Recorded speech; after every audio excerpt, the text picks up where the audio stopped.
तेरह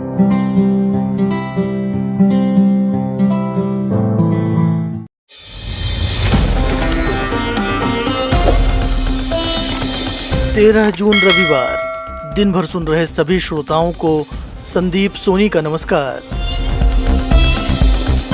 G7 देशों को चीन की चेतावनी, अब मुट्ठी भर देश दुनिया की किस्मत का फैसला नहीं कर सकते। अमेरिकी राष्ट्रपति जो बाइडेन ने कहा है कि वो चाहते हैं कि अमेरिका समर्थित बिल्ड बैक बेटर वर्ल्ड यानी BTW प्लान। नासा के पहले मेगा रॉकेट की तस्वीर सामने आई, चांद पर इंसानों को भेजने की दिशा में पहला कदम।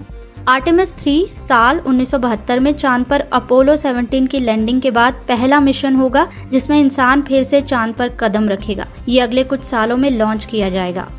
और सुशांत सिंह राजपूत की मौत की गुत्थी 1 साल में सुलझी या और उलझी, सब विस्तार से। ये BBC हिंदी सेवा है और आप सुन रहे हैं दिन भर, जिसे अब से कुछ देर पहले घर से रिकॉर्ड किया गया है। सोमवार 14 जून से आप हमें स्टूडियो से पहले की तरह लाइव सुन सकेंगे। कार्यक्रम की शुरुआत G7 देशों के शिखर सम्मेलन से। चीन को टक्कर देने की चाहत रखने वाले G7 देशों के नेताओं ने निम्न और मध्यम आय वाले देशों का समर्थन करने की योजना अपनाई है, जिसके तहत वो उन देशों को बेहतर बुनियादी ढांचा खड़ा करने में मदद करेंगे। सवाल उठ रहा है कि क्या इस योजना का मकसद चीन का मुकाबला करना है? आखिर ऐसी ही एक योजना चीन ने भी तो बनाई है। आखिर क्या है ये पूरा मामला? bbchindi.com की खबर सुनिए मानसी दास से। चीन को टक्कर देने की चाहत रखने वाले G7 देशों के नेताओं ने निम्न और मध्यम आय वाले देशों का समर्थन करने की योजना अपनाई है। इसके तहत G7 देश इन्हें बेहतर बुनियादी ढांचा खड़ा करने में मदद करेंगे। अमेरिकी राष्ट्रपति जो बाइडेन ने कहा है कि वो चाहते हैं कि अमेरिका समर्थित बिल्ड बैक बेटर वर्ल्ड यानी BTW प्लान इसी तरह की चीनी योजना के सामने एक उच्च गुणवत्ता वाले विकल्प के तौर पर खड़ा हो। चीन की बेल्ट एंड रोड परियोजना यानी BRI ने कई देशों में ट्रेनों, सड़कों और बंदरगाहों को सुधारने के लिए आर्थिक मदद की है, लेकिन इस बात को लेकर चीन की आलोचना भी होती रही है कि उसने कुछ देशों को कर्ज में दबाने के बाद उन पर हुकूमत जमाने की कोशिश भी की। G7 देशों के नेताओं ने एक साझा बयान जारी कर कहा कि वो मूल्यों द्वारा संचालित उच्च मानकों वाली एक पारदर्शी साझेदारी की पेशकश करेंगे। हालांकि इस बारे में अभी कोई स्पष्ट जानकारी नहीं दी गई है कि इस योजना के तहत राष्ट्रों को कैसे वित्त पोषित किया जाएगा। जर्मन चांसलर एंगेला मर्केल ने कहा है कि G7 देशों की यह योजना अभी उस चरण में नहीं है जब वित्त पोषण के बारे में जानकारी सार्वजनिक की जाए। अमेरिका विशेष रूप से चीन की तथाकथित ऋण कूटनीति की आलोचना करता रहा है। G7 में दुनिया के 7 सबसे धनी लोकतांत्रिक देश शामिल हैं। इसमें अमेरिका और ब्रिटेन के अलावा कनाडा, फ्रांस, जर्मनी, इटली और जापान का नाम शामिल है। ब्रिटेन इस बार के G7 सम्मेलन का मेजबान है, जिसने यूके के कॉर्बिस बे रिजॉर्ट में ये 3 दिवसीय सम्मेलन आयोजित किया है। इस सम्मेलन का समापन रविवार शाम को होना है। BBC के नॉर्थ अमेरिका एडिटर जॉन सोपेल के अनुसार शनिवार को अमेरिकी प्रतिनिधियों ने G7 की बैठक में विश्व भर में चीन के बढ़ते प्रभुत्व की सबसे ज्यादा चर्चा की। दलील दी गई कि चीन जिस तरीके से विकासशील देशों में करोड़ों डॉलर खर्च कर रहा है, पश्चिमी देशों को उसके बारे में कुछ सोचना चाहिए और उसका काउंटर तैयार करना चाहिए। इस बैठक में कुछ वरिष्ठ अधिकारियों ने ये साबित करने की पूरी कोशिश की कि पश्चिमी देशों के मूल्य ज्यादा प्रबल हैं। उनका तर्क था कि चीनी निवेश दुनिया के अधिकांश देशों में बहुत ही बड़ी कीमत के साथ आया है। चीन शिनजियांग के अल्पसंख्यक वीगर मुसलमानों से जबरन श्रम करवा रहा है। चीन ने निवेश के अपने तरीकों से निष्पक्ष प्रतिस्पर्धा को बाधित किया है। अमेरिकी राष्ट्रपति जो बाइडेन ने इस बात पर जोर दिया कि ग्लोबल सप्लाई चेन को इस तरह के श्रम से मुक्त होना चाहिए। अमेरिकी अधिकारियों ने इस बैठक में कहा कि ये सिर्फ चीन का सामना करने के बारे में नहीं है, बल्कि दुनिया के लिए एक सकारात्मक विकल्प पेश करने के बारे में है। जॉन सोपेल के मुताबिक बाइडेन प्रशासन इस बात को लेकर अस्पष्ट रहा है कि इस वैश्विक योजना में पश्चिमी देश कितना योगदान देंगे और किस समय सीमा में योगदान देंगे। हालांकि उनकी बातों से एक बात स्पष्ट है कि वो चीन की बढ़ती शक्ति और उसके प्रभुत्व का सामना करने के लिए नए सिरे से दृढ़ संकल्प हो रहे हैं। पहले जानते हैं कि पश्चिमी देशों ने अब तक चीन के मामले में क्या किया। इस साल की शुरुआत में अमेरिका, यूरोपीय यूनियन, ब्रिटेन और कनाडा ने चीन पर समन्वित प्रतिबंध लगाए थे, जिसमें यात्रा प्रतिबंध और संपत्ति फ्रीज करना शामिल था। इसके अलावा इन देशों ने शिनजियांग में वरिष्ठ अधिकारियों को लक्षित किया, जिन पर वीगर मुसलमानों के खिलाफ मानवाधिकारों के उल्लंघन का गंभीर आरोप लगाया गया था। G7 देशों के सम्मेलन में एक कोविड प्लान को लेकर भी आम सहमति बनी। सम्मेलन में G7 देशों के नेताओं ने भविष्य की उन महामारियों के खिलाफ भी एक योजना, एंटी पैंडेमिक एक्शन प्लान को लेकर प्रतिबद्धता दिखाई है। इन नेताओं ने कहा है कि वो अपने सभी संसाधनों का उपयोग कर ये सुनिश्चित करने का प्रयास करेंगे कि भविष्य में कोविड-19 जैसी कोई महामारी ऐसी तबाही कभी ना कर सके। इस एक्शन प्लान के बारे में G7 देशों के नेता रविवार को विस्तार से जानकारी दे सकते हैं। रिपोर्ट सुना रही थी मानसी दास। चीन ने G7 देशों के नेताओं को चेतावनी देते हुए कहा है कि वो दिन कब के लद गए जब मुट्ठी भर मुल्क दुनिया की किस्मत का फैसला करते थे।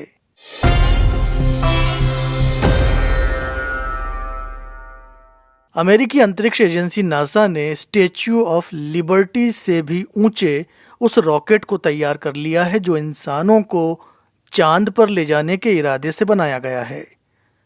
इस बारे में और जानकारी दे रही हैं मेरी सहयोगी गुरप्रीत सैनी।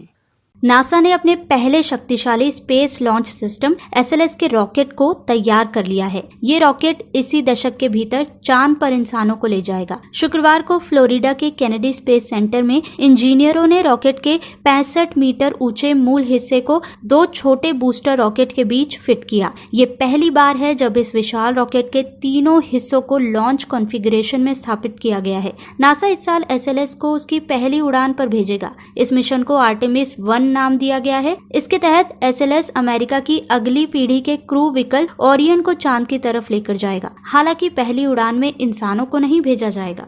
इंजीनियर साल 2023 में इंसानों को भेजने से पहले रॉकेट और स्पेसशिप को पूरी तरह परखना चाहते हैं।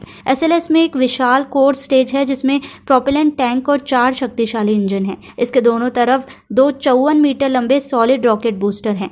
उड़ान के पहले 2 मिनट के दौरान ये दोनों बूस्टर रॉकेट ही SLS को जमीन से ऊपर उठने के लिए पर्याप्त शक्ति देते हैं। इस रॉकेट की कोर स्टेज और दोनों ही solid rocket booster Statue of Liberty की बिना पायदान की ऊंचाई से ऊंचे हैं। शुक्रवार और शनिवार को केनेडी स्पेस सेंटर के इंजीनियरों ने कोर स्टेज को दोनों सॉलिड रॉकेट बूस्टरों के बीच में एक प्लेटफॉर्म पर खड़ा किया जिसे मोबाइल लॉन्चर कहते हैं। ये स्ट्रक्चर इस समय नासा की विशाल क्यूबॉइड व्हीकल असेंबली बिल्डिंग में रखा गया है। मोबाइल लॉन्चर के जरिए SLS का परीक्षण और मरम्मत की जा सकती है। इसी के जरिए इस विशाल रॉकेट को लॉन्च पैड पर पहुंचाया जाएगा। इंजीनियरों ने पिछले साल नवंबर में SLS को मोबाइल लॉन्चर पर रखने का काम शुरू किया था। जब ये सब किया जा रहा था तब रॉकेट की कोर स्टेज को मिसिसिपी प्रांत में टेस्ट स्टैंड पर रखा गया था। इस दौरान इसका विस्तृत परीक्षण किया जा रहा था जिसे ग्रीन रन कहते हैं। मार्च में कोर स्टेज के इंजनों को 8 मिनट के लिए चालू किया गया था। ये परीक्षण कामयाब रहा था। SLS इतने समय के भीतर ही जमीन से अंतरिक्ष में पहुंच जाएगा। ये ग्रीन रन का अंतिम और सबसे जरूरी परीक्षण था। आर्टेमिस 3 साल 1972 में चांद पर अपोलो 17 की लैंडिंग के बाद पहला मिशन होगा जिसमें इंसान फिर से चांद पर कदम रखेगा। ये अगले कुछ सालों में लॉन्च किया जाएगा। नासा ने हाल ही में अगली पीढ़ी के मून लैंडर के निर्माण के लिए SpaceX को ठेका दिया है। SpaceX इस काम के लिए अपने स्टारशिप डिजाइन को अपना रहा है। रिपोर्ट सुना रही थी गुरप्रीत सैनी।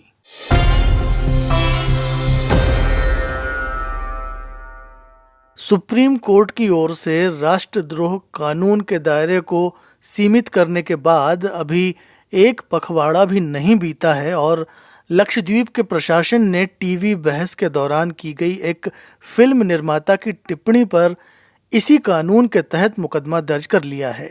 लक्षद्वीप की युवा फिल्मकार आयशा सुल्ताना पर IPC की धारा 124B के तहत मुकदमा दर्ज किया गया है। क्या है ये पूरा मामला, बता रहे हैं वरिष्ठ पत्रकार इमरान कुरैशी। एक मलयाली टीवी चैनल पर बहस के दौरान आयशा सुल्ताना ने कहा था कि जिस तरह चीन ने महामारी फैलाई, उसी तरह भारत सरकार ने लक्षद्वीप के लोगों के खिलाफ जैविक हथियार का इस्तेमाल किया है। सुल्ताना ने जैविक हथियार शब्द का इस्तेमाल करने से इनकार नहीं किया है, लेकिन सफाई देते हुए कहा है कि उनका कहने का मतलब ये था कि केंद्र सरकार ने प्रफुल्ल कोड़ा पटेल को लक्षद्वीप पर थोपा है। अपने फेसबुक पोस्ट में सुल्ताना ने कहा, मेरे मदीने ने मुझे सिखाया है कि यदि तुम युद्ध की स्थिति में हो तब भी अपनी मातृभूमि के साथ खड़े रहें। ये बात मैं यहाँ इसलिए कह रही हूँ क्योंकि कुछ लोग मुझे देशद्रोही की तरह देख रहे हैं। इसकी वजह यह है कि मैंने एक टीवी बहस के दौरान बायो वेपन शब्द का इस्तेमाल किया।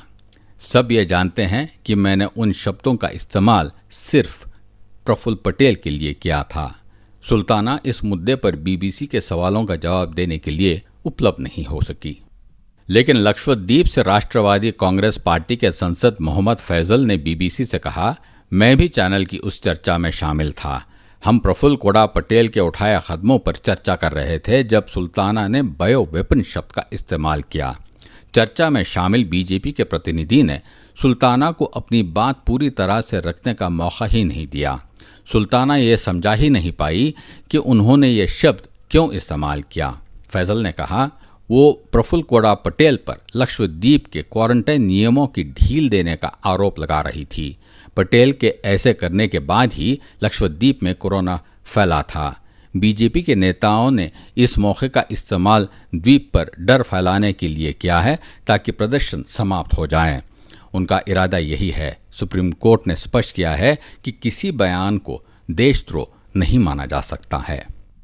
लेकिन केरला बीजेपी के उपाध्यक्ष एपी अब्दुल्ला कुट्टी ने बीबीसी से कहा, मुझे लगता है कि उन्होंने एक राष्ट्र विरोधी बयान दिया है। अब्दुल्ला लक्षद्वीप में बीजेपी के प्रभारी भी हैं। गुजरात के पूर्व मंत्री और लक्षद्वीप के मौजूदा प्रशासक प्रफुल्ल कोड़ा पटेल ने हाल के महीनों में कई विवादित फैसले लिए हैं। इन्हीं के कारण लक्षद्वीप इन दिनों चर्चा में है। पटेल ने लक्षद्वीप में बीफ बैन कर दिया है और शराब के सेवन पर लगी पाबंदी हटा दी है। इसके अलावा उन्होंने एक नया विकास प्राधिकरण बनाने का प्रस्ताव दिया है जो लक्षद्वीप के किसी भी इलाके को डेवलपमेंट जोन घोषित करके जमीन का अधिग्रहण कर सकता है। लक्षद्वीप के लोग इन बदलावों का कड़ा विरोध कर रहे हैं और प्रांत में कई सप्ताह से प्रदर्शन चल रहे हैं। इसी मुद्दे पर टीवी बहस के दौरान आयशा सुल्ताना ने ये टिप्पणी की है। आइए अब आपको बताते हैं कि राजद्रोह के मामले पर सुप्रीम कोर्ट ने अपने हालिया फैसले में क्या कहा था। जस्टिस डीवी चंद्रचूड़ की अध्यक्षता में सुप्रीम कोर्ट की बेंच ने कहा था, हमारी राय ये है कि भारतीय दंड संहिता की धारा 124A, 153A और 505 के मापदंडों के दायरे की व्याख्या की आवश्यकता होगी, खासकर इलेक्ट्रॉनिक और प्रिंट मीडिया के समाचार और जानकारियां देने के संदर्भ में, भले ही वो देश के किसी भी हिस्से में चल रही सत्ता के आलोचना में क्यों ना हो। सुल्ताना पर दर्ज किए गए मुकदमे के संदर्भ में सुप्रीम कोर्ट की इस टिप्पणी का आखिरी हिस्सा बेहद अहम है, जहां सुप्रीम कोर्ट ने कहा है, भले ही वो देश के किसी भी हिस्से में चल रही सत्ता की आलोचना में क्यों ना हो। तिरुवनंतपुरम से कांग्रेस के सांसद शशि तरूर ने एक ट्वीट में कहा है, हमारे लोकतंत्र में सरकार की ऐसी आलोचना जिसमें हिंसा का आह्वान नहीं किया गया हो, देशद्रोह नहीं है। यह ऐसा सिद्धांत है जिसमें सुप्रीम कोर्ट ने बार बार स्थापित किया है। विभिन्न राज्यों की पुलिस बार बार इसकी अनदेखी करती है। ये मामला रद्द होना चाहिए। हालांकि लक्षद्वीप में पुलिस ने मुकदमा स्थानीय बीजेपी नेता सी अब्दुल खादर हाजी के शिकायत पर दर्ज किया है। क्या सुल्ताना से पूछताछ हुई है या उन्हें पूछताछ के लिए बुलाया जाएगा? इस सवाल के जवाब में लक्षद्वीप के पुलिस अधीक्षक शरद सिन्हा ने बीबीसी से कहा, अभी जांच चल रही है, मामला अदालत में है, मैं इससे ज़्यादा कुछ नहीं कह पाऊंगा। वही अब्दुल्ला कुट्टी ने कहा, आप जानते हैं कि उसके बयान देते ही क्या हुआ? पाकिस्तान के मीडिया ने उसके बयान का जश्न मनाया। सुल्ताना के समर्थन में लक्षद्वीप में बीजेपी के कई सदस्यों और नेताओं ने इस्तीफा दे दिया है। इस पर अब्दुल्ला कुट्टी ने कहा, कुछ समस्याएं हैं, हम उन्हें निपटा देंगे। लेकिन बड़ा सवाल अब ये है कि सुल्ताना पर देशद्रोह का यह मामला क्या अदालत में टिक पाएगा। कांग्रेस नेता शशि थरूर ने इस बारे में एक ट्वीट किया है जिसमें उन्होंने लिखा है, देशद्रोह का मामला अदालत में गिर जाएगा क्योंकि यह मूल ज़रूरतों को भी पूरा नहीं करता है, लेकिन तब तक उसे पीड़ा झेलने के लिए मजबूर किया जाएगा। यह कानूनी प्रक्रिया का दुरुपयोग है और हमारे लोकतंत्र को शोभा नहीं देता है। आयशा सुल्ताना पर दर्ज मुकदमा रद्द होना चाहिए। इमरान कुरैशी, BBC, बेंगलुरु। इधर दिल्ली के मुख्यमंत्री अरविंद केजरीवाल ने रविवार को दिल्ली के अनलॉक प्रक्रिया के अगले चरण की घोषणा कर दी है।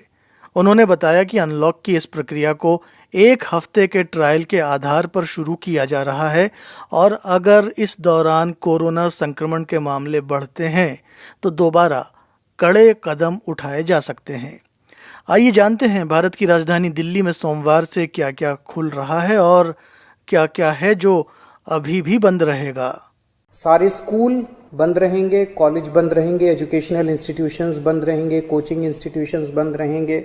Social, political, sports, entertainment, academic, cultural, religious, festival, इससे रिलेटेड जितनी गैदरिंग्स हैं, कोई भी गैदरिंग अलाउड नहीं होगी। स्विमिंग पूल बंद रहेंगे, स्टेडियम बंद रहेंगे, स्पोर्ट्स कॉम्प्लेक्स बंद रहेंगे, सिनेमा, थिएटर, मल्टीप्लेक्स बंद रहेंगे, entertainment parks, amusement parks, water parks बंद रहेंगे, banquet halls, auditoriums, assembly halls बंद रहेंगे, business to business exhibitions, spas, gymnasium, yoga institutes बंद रहेंगे और पब्लिक पार्क्स और गार्डन्स बंद रहेंगे। सरकारी दफ्तर जो पिछले हफ्ते स्थिति थी वही कि ग्रुप ए ऑफिसर्स 100% अटेंडेंस और बाकी सबकी 50% अटेंडेंस, लेकिन जो एसेंशियल एक्टिविटीज़ है जैसे अस्पताल हैं, दूसरी पुलिस है, ये वो सब 100% वो पूरी तरह से चालू रहेंगी। प्राइवेट ऑफिसेज जितने हैं वो 50% कैपेसिटी पे काम करेंगे, 9 बजे से 5 बजे तक काम करेंगे और कोशिश करेंगे ज़्यादा से ज़्यादा वर्क फ्रॉम होम की। जितने मार्केट्स हैं, मार्केट कॉम्प्लेक्स हैं, मॉल्स हैं, वो अब पिछले हफ्ते ऑड इवन था, कल से पूरी तरह से सारी दुकानें खुल सकती हैं, लेकिन 10 बजे से 8 बजे तक शाम को। और जो रेस्टोरेंट हैं वो 50% सीटिंग कैपेसिटी पे काम करेंगे। जो वीकली मार्केट्स है वो अलाउ की जा रही है, लेकिन एक जोन में एक दिन में एक ही वीकली मार्केट अलाउ की जाएगी। अगर शादियां होनी है तो 20 से ज़्यादा लोग नहीं होंगे और घर पे या कोर्ट में ही हो सकती है। फ्यूनरल, लास्ट राइट्स में 20 से ज़्यादा लोगों की उपस्थिति नहीं हो सकती। दिल्ली मेट्रो में, दिल्ली की बसों में 50% capacity. Public transport, auto, e rickshaw वगैरह ये भी अलाउड है, लेकिन सबकी अपनी, ऑटो और ई रिक्शा में 2 पैसेंजर्स, टैक्सीज में 2 पैसेंजर्स, फटफट सेवा में 2 पैसेंजर्स, हर एक का एक वो, ताकि सोशल डिस्टेंसिंग बनी रहे, उसका एक उसकी डिटेल्स दी गई हैं।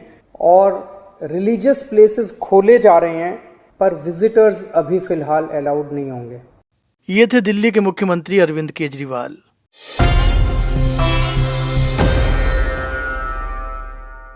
यूं तो 5 जांच एजेंसियां बॉलीवुड अभिनेता सुशांत सिंह राजपूत की मौत की पहेली सुलझाने की कोशिश कर रही हैं, लेकिन उन्हें अब तक इसमें कामयाबी नहीं मिली है।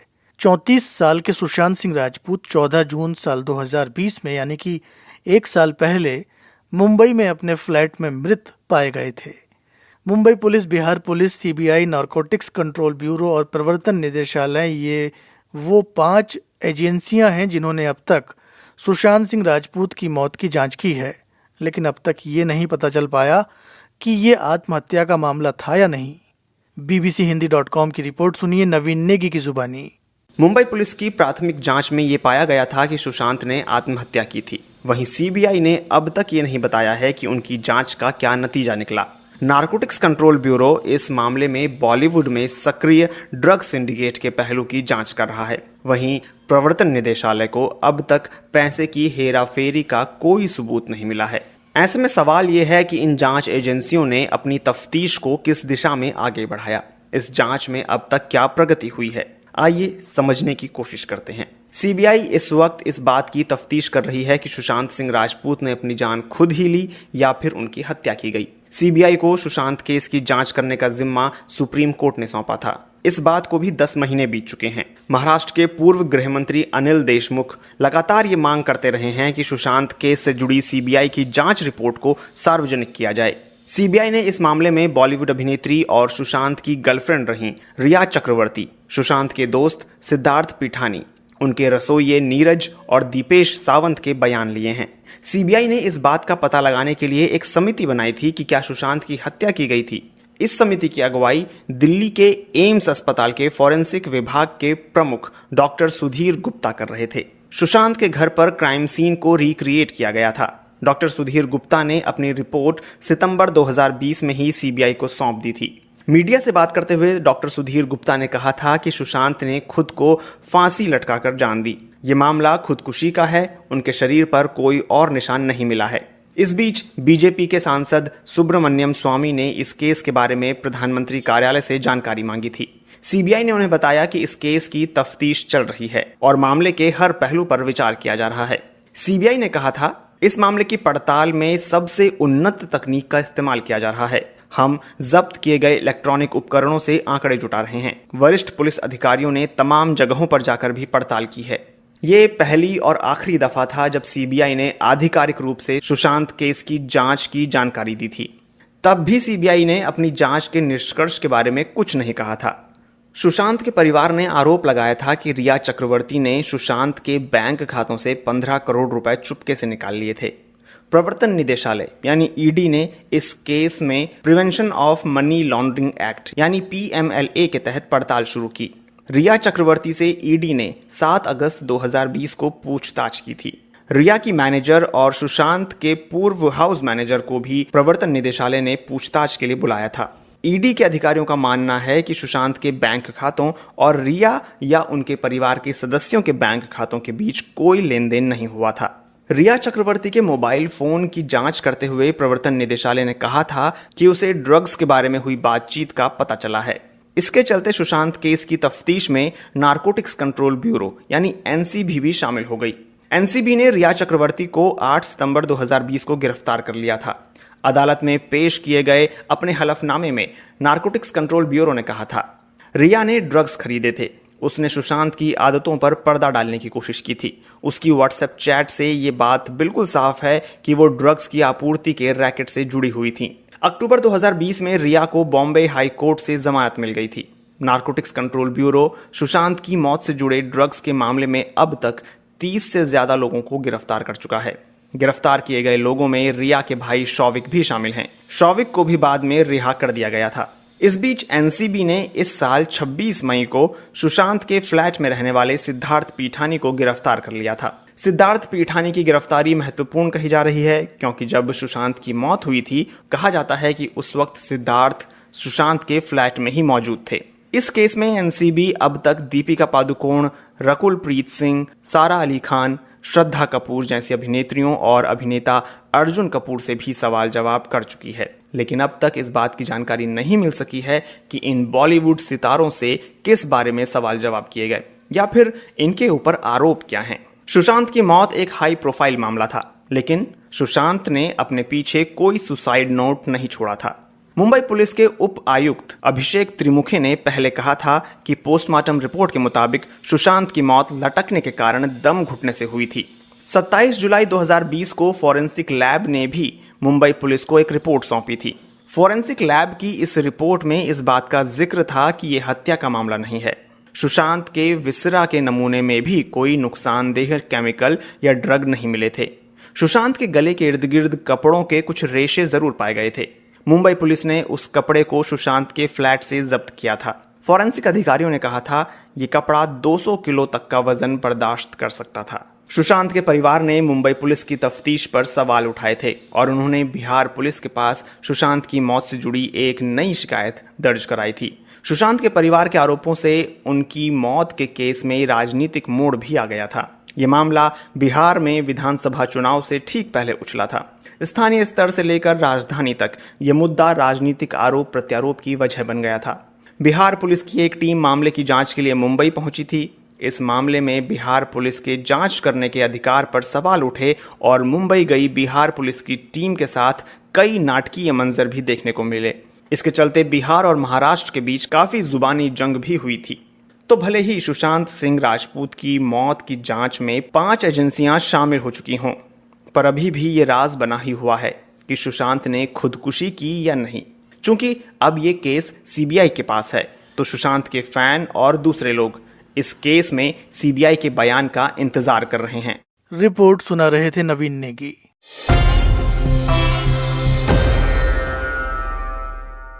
जिस तरह से भारत में बजट मार्च में आता है, वैसे ही पाकिस्तान में बजट जून में पेश किया जाता है।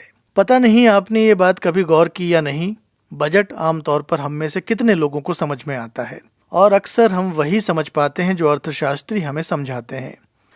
भारत का बजट जब अगले साल मार्च में फिर आएगा तब उस पर भी बात करेंगे, लेकिन अभी तो बारी है पाकिस्तान की।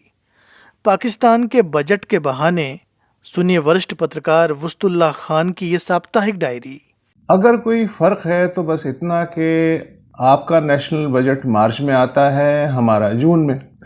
जितना आपकी समझ में आता है उतना ही हमारा बजट हमारी समझ में आता है। जैसे हमें आकाश की खबरें पंडित और मौलवी के माध्यम से मिलती हैं, उसी तरह बजट अच्छा है कि बुरा ये हमें बताते हैं आर्थिक शास्त्रों के संत। और सिर्फ हम ही क्या, हमारे चुने हुए विधायक भी शायद ही कभी बजट की दस्तावेज को पढ़ के अपनी राय बनाते हों। उन्हें बस इतना सिखाया गया है कि अगर वो सिंहासन पे विराजमान पार्टी के हैं तो हर बात ध्यान से सुने बगैर बस हाँ में हाथ उठा के डेस्क बजा दें, और अगर यही सदस्य अपोजिशन बेंचों पे बैठे हैं तो सिर्फ शोर मचाना और हर पॉइंट रद्द करना है। बजट दस्तावेज इतनी मोटी होती है कि अक्सर विधायक उसका फीता खोल के पन्ने पलटने का कष्ट भी नहीं करते। बजट बेचारा वैसे का वैसा ही फीते में बंधा रह जाता है और आखिर में उसकी मोटी मोटी कॉपियां रद्दी के भाव पकौड़े और नान वाले के काम आती हैं। अगर मैं ये कहूँ तो शायद इतना गलत ना हो कि बजट वो जायचा है जिसे 8-10 चमत्कारी बाजीगर मिल के बनाते हैं और फिर ये बताते हैं कि अगले साल की आर्थिक जंतरी में करोड़ों जेबों के नसीब में क्या लिखा है। विरोधी गुटों को हर बार वो बजट जनता दुश्मन नजर आता है जो उनकी बजाय किसी दूसरी पार्टी की सरकार पेश करे। भले वो बजट सोने का ही क्यों ना हो, विरोधी गुट उसे पीतल साबित करके ही छोड़ते हैं। पहले ये रिवाज था कि अपोजिशन वित्त मंत्री की बजट तकरीर के बाद उसे जनता विरोधी बताती थी। अब की बार तो हद ही हो गई। बजट तकरीर से एक हफ्ते पहले ही अपोजिशन ने उसे एक खराब दस्तावेज करार दे दिया। पर कोई वाकई जानना चाहे तो बजट समझना बहुत आसान भी है। सीधा सीधा हिसाब है। साल भर 100 रुपये टैक्सों और कर्जों के जरिए इकट्ठे किए जाते हैं, फिर इन्हीं 100 रुपयों में से 50 रुपये देसी विदेशी कर्जे के ब्याज में निकल जाते हैं, 20 रुपये देश की रक्षा के खर्चे के नाम पे अलग हो जाते हैं, बाकी रहे 30 रुपये तो उनमें से 25 रुपये सरकारी तनख्वाहों, सहूलतों और हेरा फेरी में बट जाते हैं। आखिर में जो 5 रुपये बचते हैं वो जनता के कल्याण और राहत के लिए होते हैं। ये सब गोरख धंधा मोटी मोटी मुश्किल जबान में लपेट के पेश किया जाता है ताकि कुछ न समझने में आसानी हो। कल ही अब्दुल्ला पनवाड़ी पूछ रहा था कि 8.5 खरब रुपए के नए बजट में 15 रुपए का नान 10 रुपए में मिलेगा कि नहीं, बच्चे की फीस में 100 रुपए की कमी होगी या नहीं, बिजली के बिल को पढ़ के हाथ कम कांपेंगे कि पहले से ज्यादा, दवाओं की कीमत जमीन पे उतरेगी कि नहीं, इत्यादि इत्यादि। गाड़ियों पे ड्यूटी कम हो गई, चॉकलेट अब पहले से ज्यादा सस्ती हो गई, शैम्पू की बोतल पे 1 रुपए की कमी हो गई, बैंक से पैसे निकलवाने पे विद होल्डिंग टैक्स कम कर दिया गया। मगर मुझे तो सिर्फ सब्जी और दाल का हाल चाहिए।